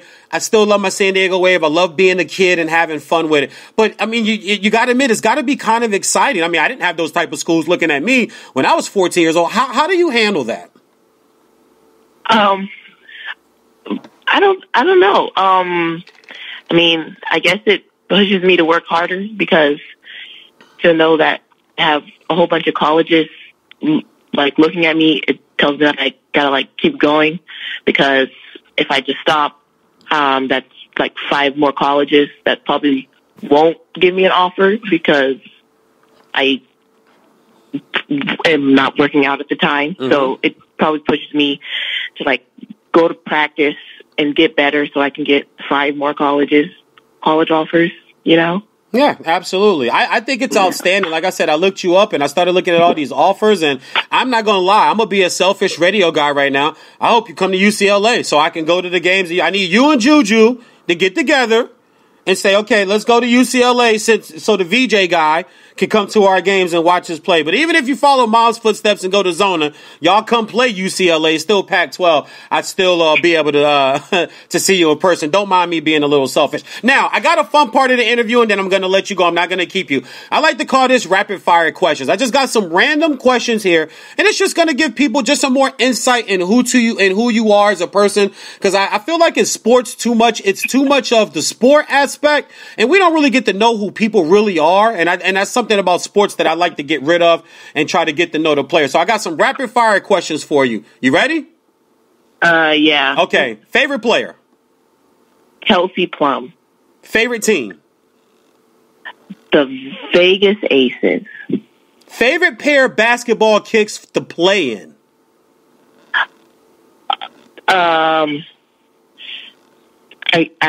Kyrie Irving shoes, I guess. Favorite basketball kicks, just the sport when you're out kicking it with your friends? I don't wear basketball shoes. I wear Crocs. No. I love that answer. That's got to be the best rapid fire answer I've ever had on this show, Bria. That's beautiful. Favorite cereal? Cocoa Puffs. Favorite TV show? That's So Raven. You still watch That's So Raven? That's awesome. Are you kidding me? No. Wow, that is outstanding. Cocoa Puffs and That's So Raven. So let me ask you a question. With the Cocoa Puffs, is it because when all the cereal's gone, you get that delicious chocolate milk to finish it off with? Yes. Exactly. It's like Cinnamon Toast Crunch. I don't really like the taste of the Cinnamon Toast Crunch. It's all about that flavored milk afterwards, right, Brea? Yes. And last but not least, if you were not playing basketball after the age of 21, 22, and you're done with college, what would you like to be in life? I don't know. So that means it's basketball or bust then, huh? I guess. There it is. Hey, that's the heart of a champion right there. Some people say have a plan B, but there are some people that'll tell you if you have a plan B, that means you don't really believe in plan A. Hey, I didn't write the book. All I did was read the instructions. Brea, I want to thank you so much for joining on the show. I hope you had a good time. I hope my rapid fire questions weren't too tough for you. Now, I do got to ask you, your favorite player, what was her name again? Kelsey Plum. Plum. Okay, Kelsey Plum plays in WNBA. Okay. All right, I'm just making sure. I wanted to make sure I got who you were talking about. Favorite NBA player? LeBron James. LeBron James. Surprise, surprise. A kid likes LeBron James. I'm more of a Kobe guy. I grew up in the Jordan era, but I'm a Detroit Pistons fan, so Isaiah Thomas is my favorite player all time. But through my later teens and my grown man years, Kobe was my guy. So I get into that whole Kobe LeBron thing with people all the time. But hey, LeBron's a top 10 superstar of all time, top 10 guy. I would just probably take Kobe first. You ain't got no beef with that, do you? No. Okay, cool. I just want to make sure we still friends. Brea, thank you so much. Good luck with everything. They haven't told me whether I'll be in Orlando, but if I'm in Orlando, I will make sure they will get me to call some of your games, and I'll make sure I get a chance to walk up to you and your wonderful, beautiful family and shake your hand and tell you congratulations on your Team Weight Award. Congratulations on your championship. Enjoy it like your dad said. And when it's time to get back to work, get back to work. Also, too, I'm going to tell you, girl, I love the way you get on the board, and I love the way you keep that ball high and go right back up. These days, too many kids bring the ball down off of a rebound and they get it swiped. The one thing I took away from watching you in the post is that you keep the ball up and you go right back up with it. You're going to get a lot of and ones and a lot of trips to the free throw line playing like that, young lady. So great job this weekend. Great speaking to you. Thank you. All right, let me talk back to Dad.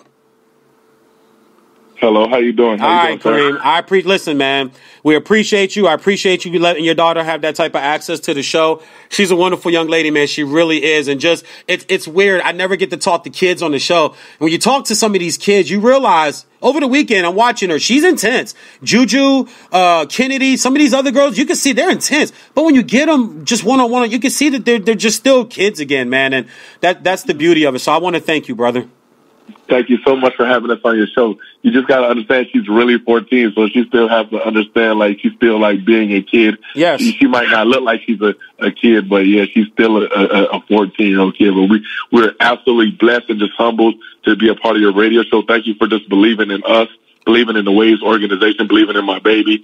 And I can't thank you enough for just your class and just everything the love that you showed us this past weekend. No doubt, man. Like I told you in the text, dog, black dads got to support black dads and our children, bro. I'm strong on that. I believe in that hardcore. I think too many times we get to kind of hating on each other and like talking about other kids. I cover high school too, man. So I'm a firm believer. Under 17 is off limits. I don't talk bad. If I ain't got nothing good to say about a kid, I just let it go under 17. 18 now, you know, when you get to college and you're a senior in high school, in my opinion, you open, especially if you're doing the whole social media thing, you're open fair game. And I even will back off a lot of that too myself. But I like to just see the joy in the children, and I love to see black fathers like you. Also, happy belated Father's Day to you.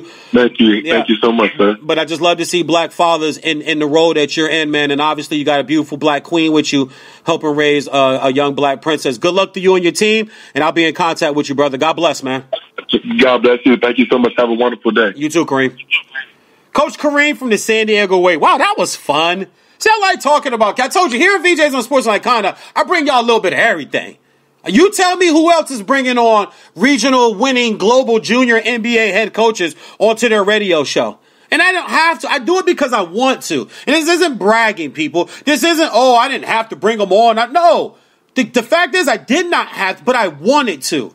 I wanted to bring them on because I saw their class. I saw the way they carried themselves. I saw how damn good that team is. Like, I don't know if I've seen a girls' team that young that good before. That Sparks team's good too. I'm not going to knock. And like I said, the Sparks team is good and that Storm team. Those three teams are legitimate class of 2023 squads. Those are some really good girls. And I'm going to be very, very interested and have my eye on all those young ladies in the near future, especially when it comes to them talking about what colleges they're going to be going to.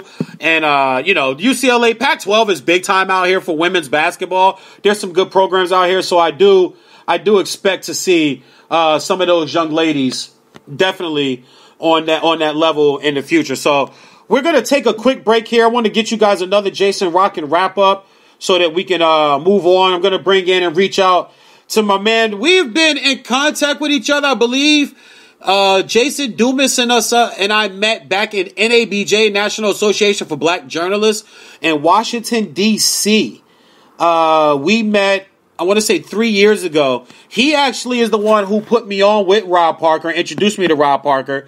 And then we've been talking sports and hanging out and just networking and communicating from there. He was in Hagerstown at ABCD TV, NBC affiliate in Hagerstown, covering the Wizards and the Redskins, and the Capitals and the Orioles.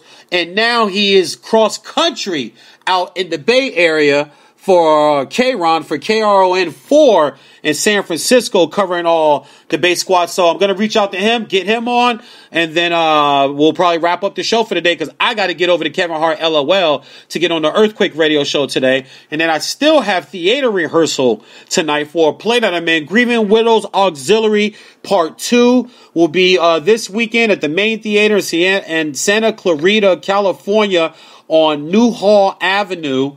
And Santa Clarita. It is a play that I've been part of for the last 2.5, 3 years. This will be performance 21 and 22.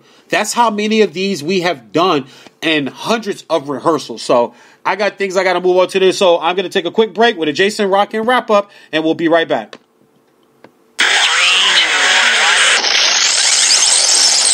It's the Hollywood Rockin' Wrap-Up with your host, Jason Hadley. Caitlyn Jenner took to Twitter for a shout-out to all the Kardashian family fathers. However, no mention of Khloe's baby daddy, Tristan Thompson. Cheating on a pregnant Khloe and later with a family friend, Caitlyn Jenner is furious for spending tens of thousands of dollars to transform into a woman and is still considered more of a man than Tristan Thompson. His fandom in full effect, Drake carried in the trophy to start the party celebrating the NBA Finals champions, the Toronto Raptors. Providing all of the alcohol to the team is his gift. Drake's selfless deed allows us to once again congratulate the half-Jewish rapper on his recent bar mitzvah. 90s rocker Courtney Love revealed in a recent interview that she was visited by the ghost of her late husband and former Nirvana frontman Kurt Cobain. In a related story, Courtney Love's still alive. And that's the Hollywood Rockin' Wrap-Up. Follow us on Twitter at Rockin' Wrap-Up. Jason Hadley with the Rockin' Wrap-Up, man. I'm sorry I had to laugh. That stuff's funny. That's why I love promoting my guy and putting him on, man. Talking about Courtney Love and oh god, just that stuff kills me. That's good stuff. That's hilarious. Back with VJs on Sportsmanlike Content, live on Spreaker.com. Don't forget us once again. Catch us podcasted late on iHeartRadio. Also, too, we just started a new network over on YouTube. Vesson Sports is groundbreaking. Hopefully, I'll be able to get these contracts and the sponsorship money up this summer. I want to get out to Sierra Canyon High School this year. Zaire Wade, Bronny James, and Shaquille O'Neal's son just announced he'll be playing there. So, Lord willing, and from the sports and the broadcast guys, I'll be one of the main guys out there calling the games for my own network that I just started and that we will be getting LLC'd here soon. So, great show so far. We had a lot of fun with Rob Parker, had a lot of fun with the San Diego Waves head coach from the 14 and under girls junior West Regional Junior NBA champions as they head off to Orlando to compete for the global whole championship. And that was a cool story, too. They lost to that same Sparks team by 2 last year. And I'm pretty sure there were a lot of tears and there were a lot of hurt feelings and a lot of emotion. But for that team to come together, stay tough, come back all year long, battle through AAU, through all these different tournaments, and then get to the championship game against the exact same team from the year before and then beat them by 20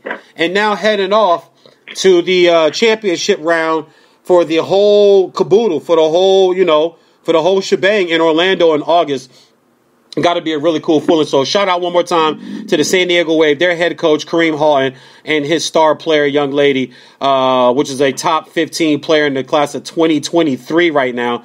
Arizona, Texas, UCLA, University of San Diego, all on her and want her to put her John Hancock on the line, Miss Bria Cunningham. Keep an eye out for that name. Also for Judea, for Juju also. Her teammate that's also down there too. So, moving right along right now, man. My next guest coming in the Vanilla Sports Cave right now on the line is a gentleman that I met about 3 years ago at NABJ, the National Association for Black Journalists. This gentleman is a reporter if I've ever seen one. He is an anchor if I've ever seen one. It fits him. He looks the part. He talks the part. He acts the part. University of Syracuse grad from the communications department, so obviously it's in his blood when we know about the names that have come out of that department there. He has some of the coolest Allen Iverson stories that I've ever heard before. Big Philly fan. I know he's not too happy with what happened with his squad this year, but we're not going to talk about that. We might talk a little Jimmy Butler, but that's about it. But from KRON4 in San Francisco, covering the Warriors and the San Jose Raiders, Niners, Giants. We were texting last night. I told him, I said, damn, dog, that's not a bad city and some bad teams to go cover. Even if the Raiders aren't good, it's still the Raiders. The Niners aren't that good, it's still the Niners. And then, of course, you get the Warriors to cover. And San Jose is always in the NHL playoffs. So, but my man, Mr. Jason Dumas, is on the line right now. What's going on, Jay? What's up, man? How you doing, dog? I'm blessed, man. You know me, dog. Still being crazy as hell. Still being VJ. Ain't nothing changed. Oh yeah, man. Gotta stay authentic to yourself. Absolutely, absolutely. Let's get right to it, man. You're up there. You go to all the Warriors games. You're damn near courtside. You cover everything Warriors. I want to talk a little bit about the finals. I haven't spoke much about the finals because just my personal opinion, the finals left me feeling just slightly empty. I know that's not a popular opinion, but it just did. They just felt me slightly. It left me a little empty. I understand sports and injuries go hand in hand, but that doesn't mean I have to be happy when it happens and think that I got something real out of, the time that I spent watching the finals. But the Warriors had to take the L. No Durant. Clay didn't even play the entire series. Kevon Looney was hurt. I'm not going to throw Iggy's name out there because Iggy's old anyway, but I will say when they needed him in game 2, he stepped up with 20, knocking threes down. He's still a veteran player that can make defensive plays and make winning plays for your team. But you being there, up close and personal, what'd you take from this season for the Warriors in the finals?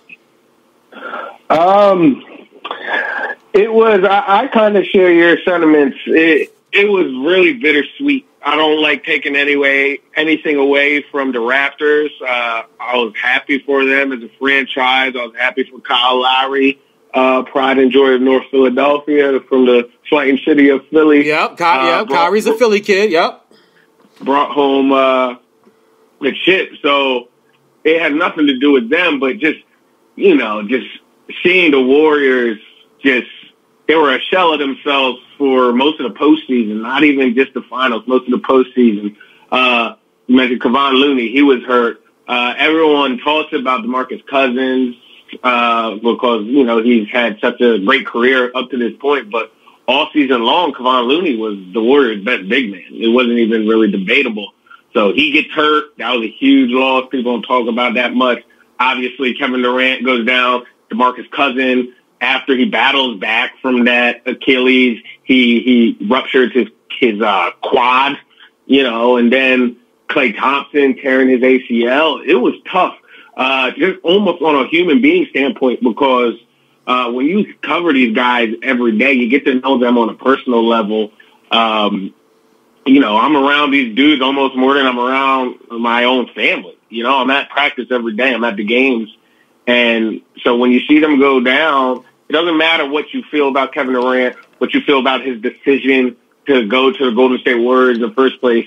When you see a guy like him who, just loves basketball and it's such a pure love, and then he ruptures his Achilles, you feel bad. When you see Klay Thompson go up for a dunk and gets kind of blocked and comes down the wrong way, you feel bad. It's tough. It's a tough pill to swallow. So, and then they lose because of that. It's just, you feel that it's kind of an empty feeling, just like you said. So, I didn't, it was tough seeing them lose that way. If they had a loss and, different circumstances, I probably wouldn't even have felt any sort of, disdain or whatnot. And, you see some people kind of celebrating it because, in 2015, the Cavs didn't have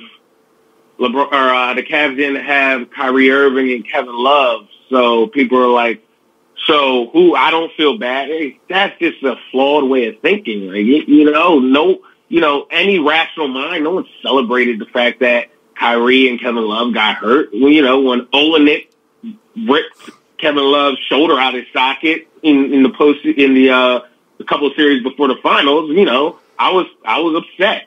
When Kyrie Irving fractured his kneecap, I was upset. But nowadays, it's the hot take world we live in. Everybody wants to say something for attention, get some clout. So that's unfortunate. But overall, that finals really left me a little empty, just like you said.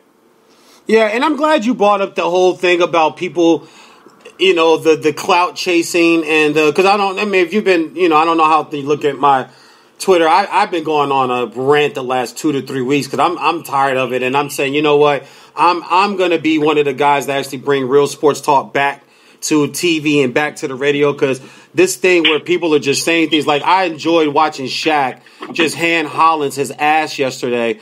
I enjoyed that so much because it's like, dude, what do you say? Like, just stop it. You were average at best.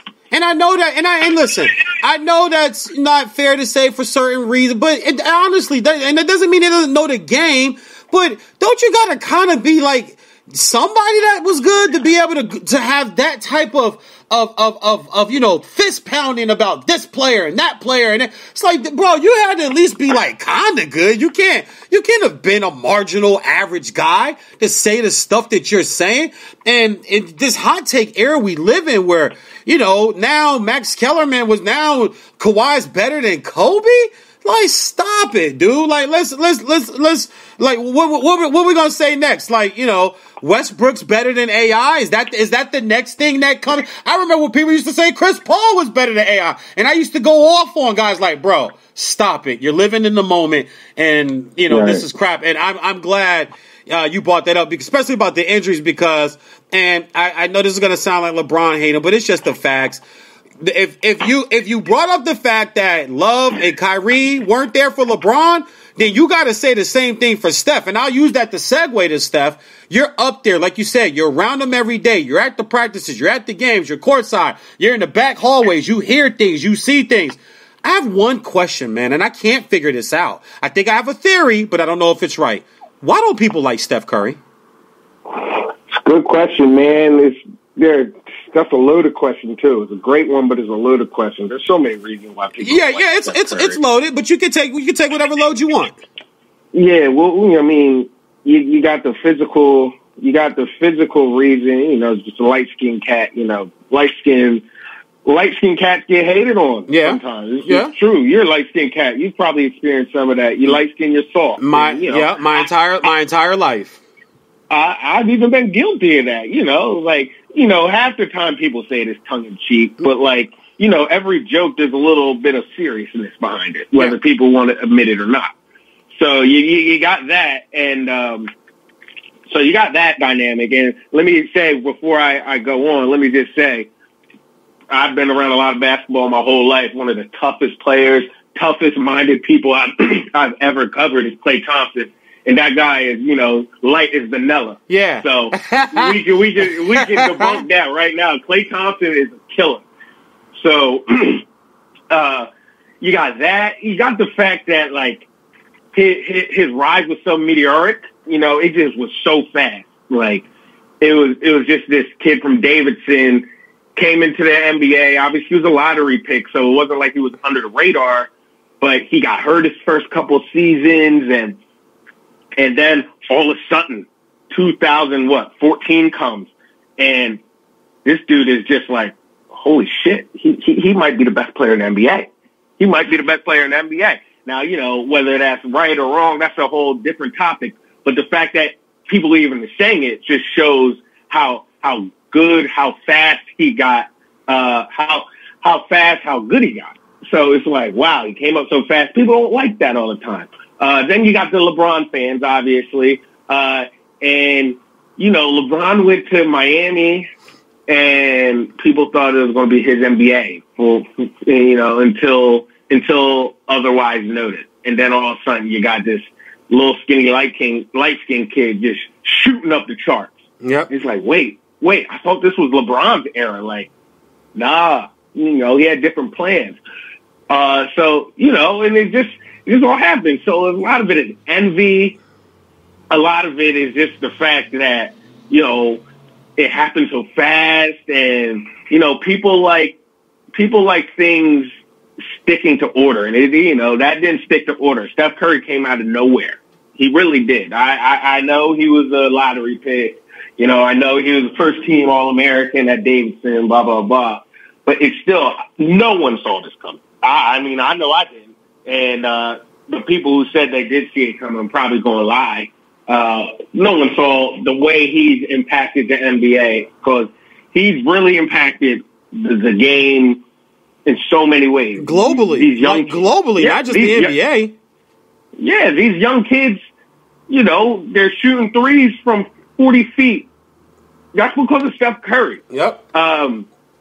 You see all this type of stuff. He's had a global impact on the game, on the culture of basketball, whether you like it or not. It's not even a debate. It's just a fact. So he just, he came in and shook things up, and people don't like that all the time. Allen Iverson, he was hated for a while. Not by people like us, but the grand scheme, the people who hated, they didn't like what he represented because he shook things up. Steph Curry, for a whole total different reasons, he's not anything like Iverson in that sense, but he's like Iverson in the sense that he came and shook things up. People don't like that. People like going by the status quo. People don't like, things that's unplanned. They don't like being uncomfortable and seeing stuff switch up. And Steph Curry forced everyone to do that.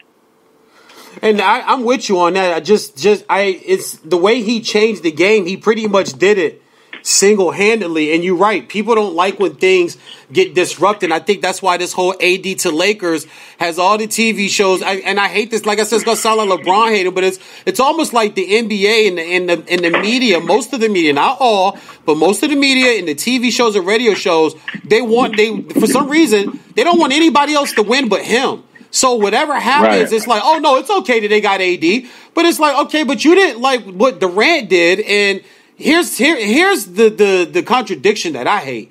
You talk about, well, Durant had to go to a 73-win team.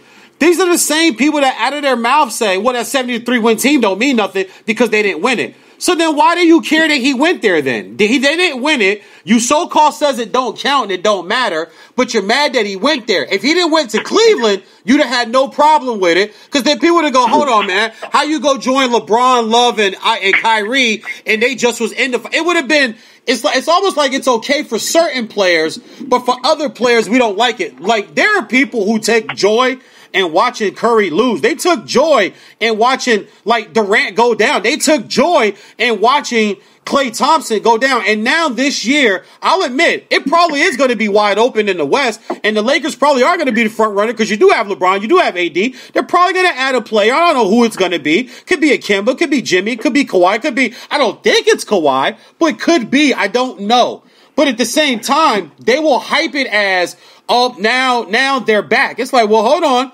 Isn't Durant missing? Isn't Klay missing? That'll be omitted from the storyline. You agree with that, right? That'll be omitted now. And it'll be like, oh, no, they went and no, LeBron's just that great. Like, well, dude, there's no Durant, there's no Klay. No, I agree. The whole landscape is about to change. It sucks just as a basketball purist, as a basketball fan, not seeing teams at their full strength. Like, I would love to see the Raptors and the Warriors run it back next year, but we're not going to be able to see that because Durant, from all the people I've spoke to who are close with Kevin Durant, he's not even going to attempt to play next year. And, personally, I think that's the best move, I do too, but it's out there, and I've heard that too, but you're closer than I am. So I'm asking you, it's really out there. Durant's not seeing 2019, 2020. No. Okay. I don't believe so. Okay. Unless something changed, people can change, situations, feelings can change. But right now, the way he's looking at it from the people who I've talked about it with is, I kind of rushed back the first time, and that's how I got myself in this predicament. It's no sort of second guessing himself or anything, but it's just hey, I rushed back because I wanted to win that damn title, so I did what I had to do, and it didn't work out. I got hurt even worse. So this time around, I'm going to be cautious and I'm going to be smart. And I know that, my body is my paycheck at the end of the day. Yeah. My body is my paycheck. So I got to be smart. Now, that's not to say that he's thinking that, oh man, I have so much money in jeopardy. Kevin Durant's Kevin Durant. That guy's going to get a max from whoever. He could get a left leg amputated. He could probably still get a max contract from someone. But he also just wants to be smart because basketball is what he loves to do. And, he doesn't want to jeopardize his future and how long he can play. So he's like, you know what? We want to take a redshirt year. And so that's what he's going to do. And we're not going to see Kevin Durant next year. I do think we'll see Klay Thompson sooner than most people think. Hey, everybody's like, oh, he tore his ACL, so he might be out the year too. No, he's not going to be out the year. That guy, honestly, Kyle Lowry tore his ACL at Villanova. The guy was back in a little under 4 months. Yeah. Now that's nuts. That's not normal. But I just say that to say people can come back. Adrian Peterson tore his ACL and he was behind the tackles again like 6 months later. Yeah, he was he actually ran for 2,000 yards the next year. Exactly. So my point is, man, Clay's going to be back. He might be back and even stronger. Nowadays the ACL tear is like, breaking your finger. Yeah, the medicine is different. I got him back in January. I think he's back. Christmas, they would probably like to have him back for Christmas Day because they'll probably put the Warriors on TV for Christmas Day. Right. Speaking of Durant, just in a few words, if you can, Durant leaving or is he staying? If you had asked me that before he got hurt in the postseason, I would have said he's good as gone. But it clouds things now. There's so many caveats that could happen. He could opt in his contract, not play at all next year, rehab the whole season, and then leave next year.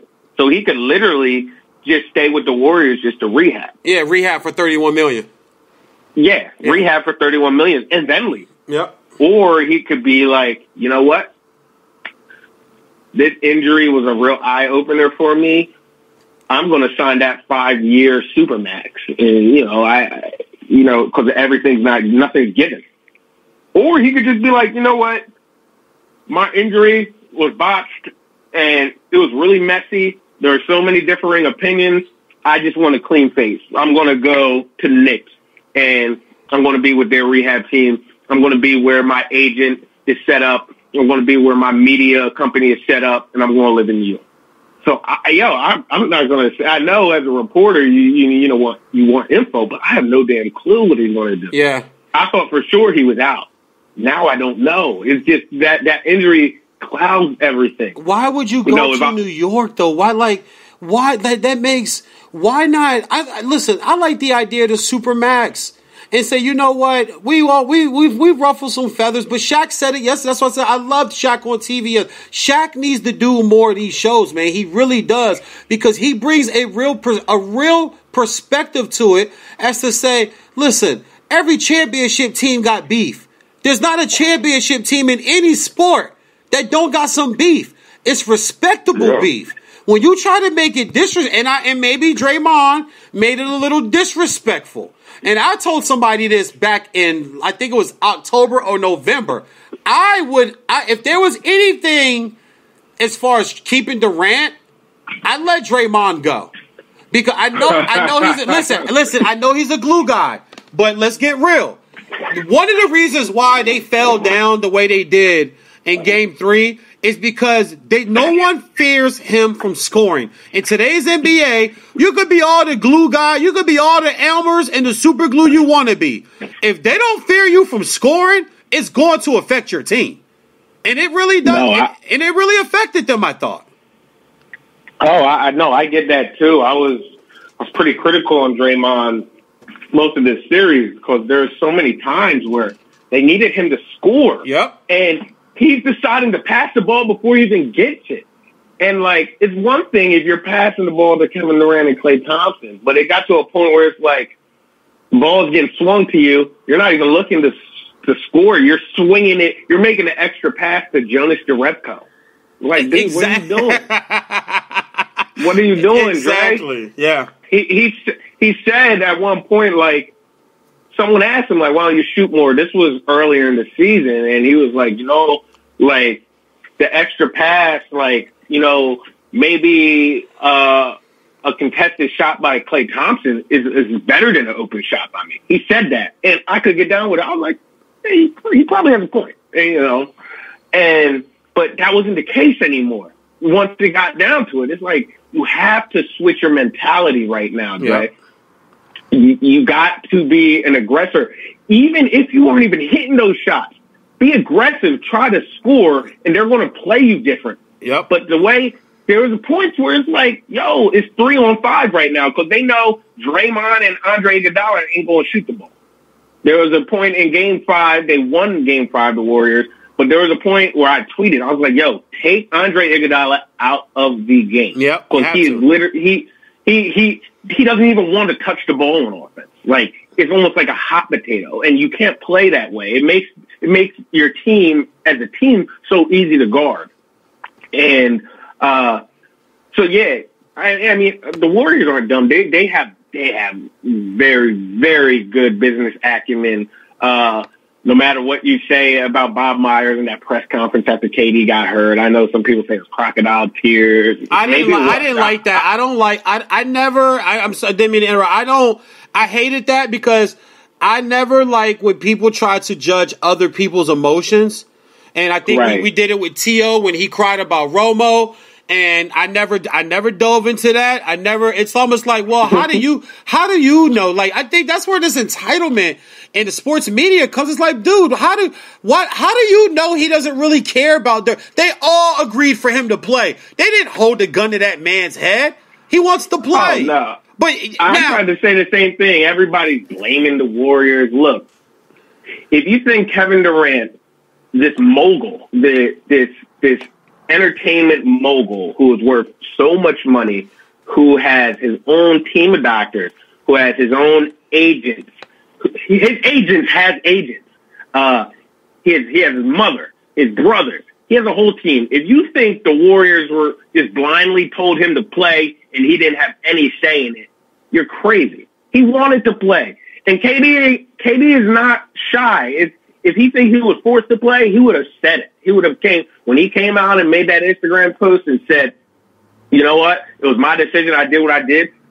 He said it because it's the truth. Everybody nowadays, someone has to get blamed for everything. Why can't it just be what it is? He came back and something unlucky happened. It's the cost of doing business. He's an athlete. You get hurt sometimes. That sounds insensitive, but it's just the truth. No, it is the truth. Why can't you just leave it at that? Someone has to get blamed. Bob Myers is a scumbag. Steve Kerr was lying. They just wanted to save their legacy. Come on, man. I'm around Steve Kerr every day. He's not like that. He's just not. And I call a spade a spade. If I thought he was like that, I would say it. Steve Kerr cares more about his players' well-being and their personal lives than he does about winning basketball games. That's just the type of dude Steve Kerr is. So to say that they forced him to come back and they put him in a bad position is just unfair. But what I was saying before, we were talking about Draymond, I said those guys with the Warriors, they have great business acumen. Steve Kerr, Bob Myers, and then that owner.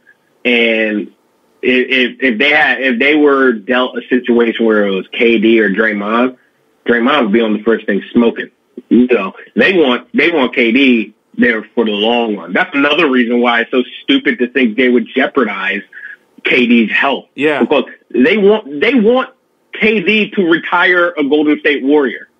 Why would they do something to jeopardize his health or to jeopardize his future? You know, these guys think long term. They don't think tomorrow. Oh, we're making this decision because it'll help us tomorrow.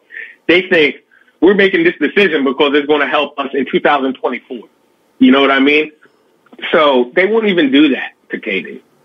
I heard from an insider up there too that when the whole thing blew up with him and Draymond on the bench, that KD was pulled into an office on an off day and was pretty much told, we're not saying that it's up to you about having Draymond here, but...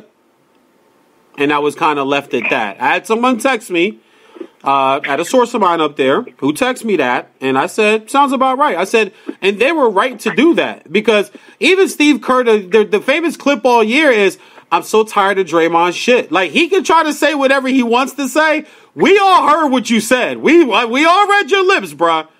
And we get it, because for the glue, like I said, glue guys, that's all good, man. You can find them. I'm not saying they grow on trees around the league, but you can find them. You can't find Kevin Durant's, dog. You can find glue guys. Guy like no, you can't find Kevin Durant's. Can't find Kevin Durant. And no, you're right. That was the case. People get fatigued. Draymond's a lot. He's a lot to handle. Yeah. You know, my favorite player of all time is Allen Iverson. He was a lot to handle. Yeah. Sometimes I was like, dude, Larry Brown is sick of him, and rightfully so. Yeah. AI is stressful. It's stressful. Yeah. Like, it's never a dull moment with him. Same thing with Draymond Green. It's never a dull moment. You take the good with the bad. Now, when he's good, he's really good. Locker room wise, they need a guy like that. They for all those championships they won, they have a lot of soft-spoken guys. They have a lot of guys who, can be maybe intimidated, for lack of a better word. They need that killer in the trenches, like Draymond Green. So I'm not trying to say his value is understated. They needed that guy in the locker room.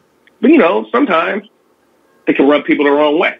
And, sometimes you can say stuff that could jeopardize a guy like Kevin Durant coming back. And, that was probably a wake-up moment for Draymond, too. Sometimes I'm sick of certain stuff at my job, and then I have to say, bro, you are replaceable. You are super replaceable. They fire you, they'll get another one of you in a week. So sometimes you got to humble yourself. Yep. And I think that whole situation kind of humbled Draymond. Yeah, he's great. Yeah, he brings a unique skill set to the game. But like you said, at the end of the day, you can find another one. Can't find another KD. Remember that. You can find at least two guys that do what you do. Always know that. Just know that in the back of your mind. You're not going to find another Kevin Durant. You can find another Draymond Green. All day, man. Listen, I got to wrap it up, man. I got to get out of here and my show. I got to head over to Kevin Hart's LOL and get on the Earthquake Radio show today. I appreciate you, brother. It's been too long, man. Let's do this again in a few weeks. After the draft and everything settles around free agency, I'll hit you back up. Let's bring you back on. Sounds good, man. Thanks for having me. No, I appreciate the insight. Thanks a lot, Jason. All righty. Jason Dumas from K-Ron 4, San Francisco. I'm going to wrap it up today, guys. Great show. I appreciate everybody for tuning in. VJs on Sports Lycana. As I said, I went a little longer than I wanted to today, but I got to get out of here. I got to get changed. I got to get over to Kevin Hart's LOL, get on the Earthquake Radio show, and talk some trash over there and make everybody laugh and shock some people. Shock Value Season 2 over on Quake's House, Channel 96. You guys catch me from 1 to 3 on the West Coast and from 4 to 6 on the East Coast on Sirius Satellite XM Radio Channel 96. That's Quake House on the Kevin Hart LOL Network. I tell y'all, man. And then I got theater rehearsal. I'm out here doing everything, peoples. I'll holler at you guys. I want to thank everybody for tuning in. Want to thank my guests, Jason Dumas, Rob Parker, Kareem Halton, and Bria Cunningham. God bless. I'll holler at y'all. See you when I see NBA draft tomorrow. We might get a show on tomorrow morning. We might not, but we will definitely probably get one in on Friday morning and talk about the draft, guys. Stay blessed. Have a good day. See you when I see you.